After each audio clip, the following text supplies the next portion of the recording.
Welcome to another edition of Deeply Disturbing. Today we are going to be taking you through the cornfields of Ohio into some of the most haunted places where you can rest your head. Get ready because we're taking you through the top 10 haunted hotels in Ohio.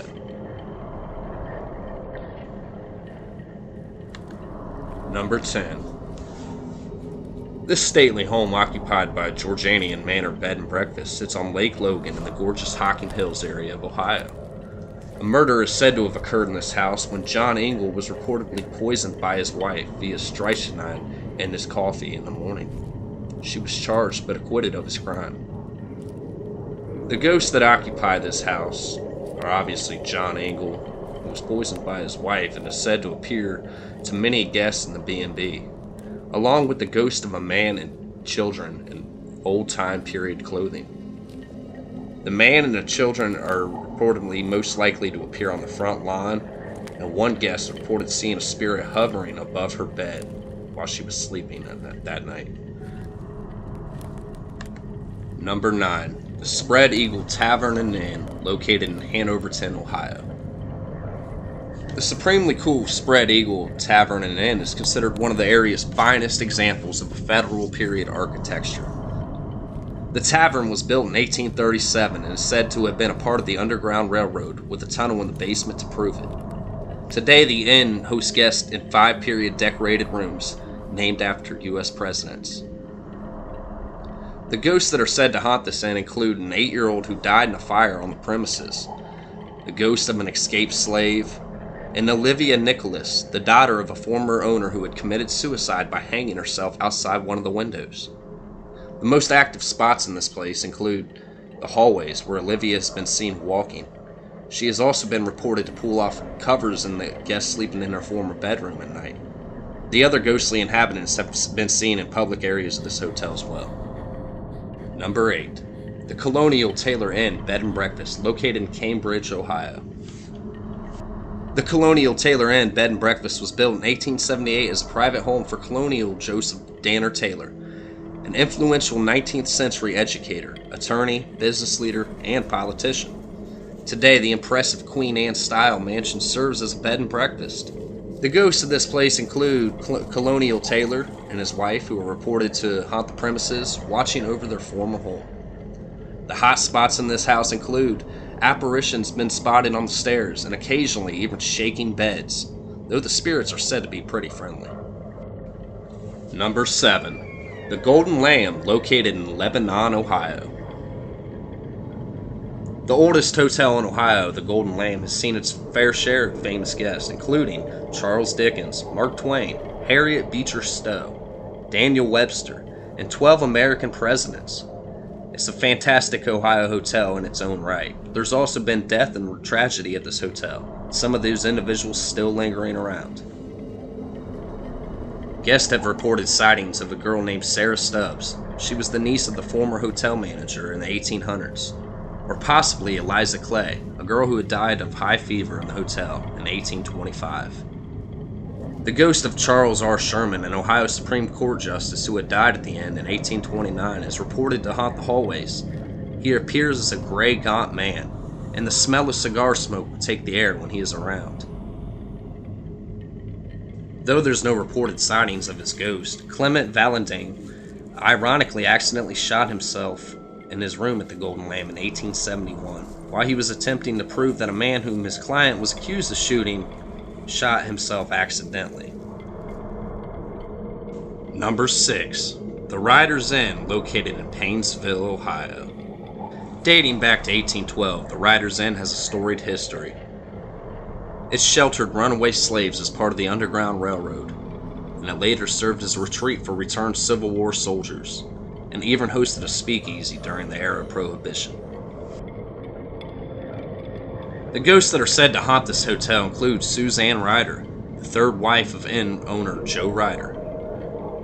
She died tragically just weeks after they had married, and she is said to haunt this property.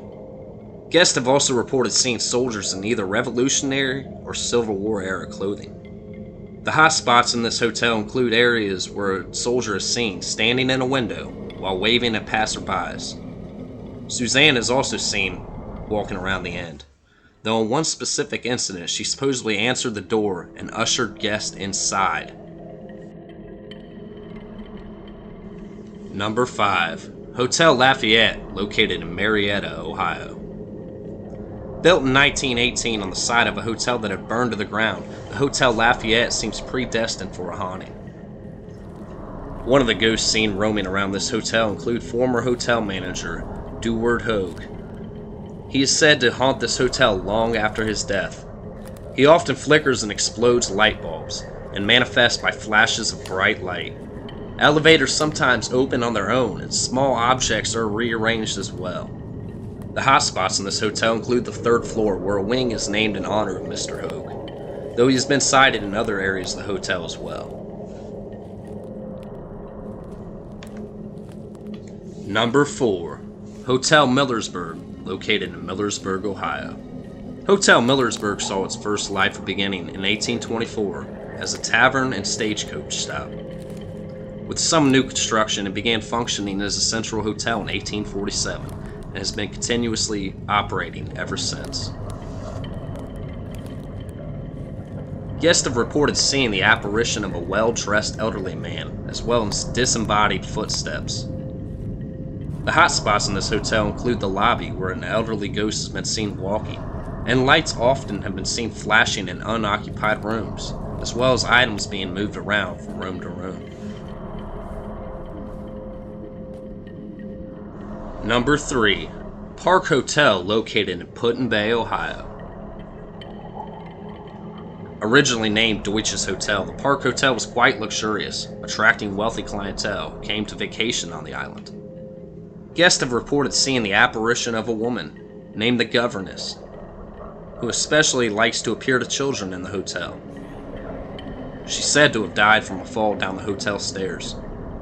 Another local legend says that one of the early owners of the hotel had died by suicide and still haunts this property.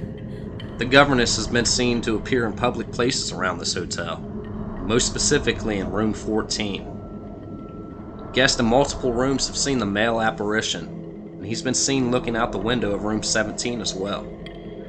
The entire hotel is very active, with sightings in the lobby and the bar, as well as ghostly ballroom music playing. Number 2. Punderson Manor, located in Newberry, Ohio. This sprawling 1920s English Tudor-style mansion was originally built as a private home, and now lives on as Punderson Manor Hotel. The mansion has belonged to the state of Ohio since the 1950s, and has opened as a lodge in 1966. After closing for renovations in 1979, the manor reopened and has been welcoming guests again since 1983. In addition to ghost hunting, there's golf, tennis, basketball, swimming, boating, fishing, as well as sledding, snowmobiling, or cross-country skiing in the wintertime. So there's plenty to do here other than chase ghosts. There are at least a dozen different sightings over the years, but the apparitions have not been identified. The creepiest sighting was witnessed by a group of people who saw a man in lumberjack clothing hanging by his neck from a rope in the dining room. Guests have also frequently reported phenomena occurring in the Tower Suites, in particular, the Windor Suite. Number 1. The Buxton Inn, located in Granville, Ohio. The Buxton Inn is rumored to be haunted, built by Orrin Granger in 1812 as an inn and tavern. It also served as Granville's first post office and as a stagecoach stop as well. While you're there, you can reserve a haunted tour, which also takes you through areas not normally open to the public. The ghosts said to have frequented the Buxton Inn include former owner Orrin Granger. Other ghosts include the Lady in Blue, rumored to be former innkeeper Ethel Bonnie Bunnell, Major Buxton, for whom the inn was named after, and even a phantom cat can be seen slinking along the halls. There's been strange activity like footsteps and doors opening on their own reported in the inn's basement, where stagecoach drivers would often stay during their stopovers in the past. However, the ghostly presence isn't limited to the basement. Rooms 7 and 9 are said to be the strongest focus of the activity in this place, with apparitions appearing, and one patron reported seeing a ghost cat showing up to cuddle and purr in the middle of the night. Guests have reported seeing strange phenomena throughout the hotel, like their names being called out, and also the sound of footsteps. For more top 10s and scary stories, be sure to subscribe to Deeply Disturbing Stories. We're going to be bringing you more top 10s of scary places. Have you visited any of these hotels? Have you had any crazy experiences? Let us know down in the comments section below. And also let us know what you would like to see on a future top 10 video.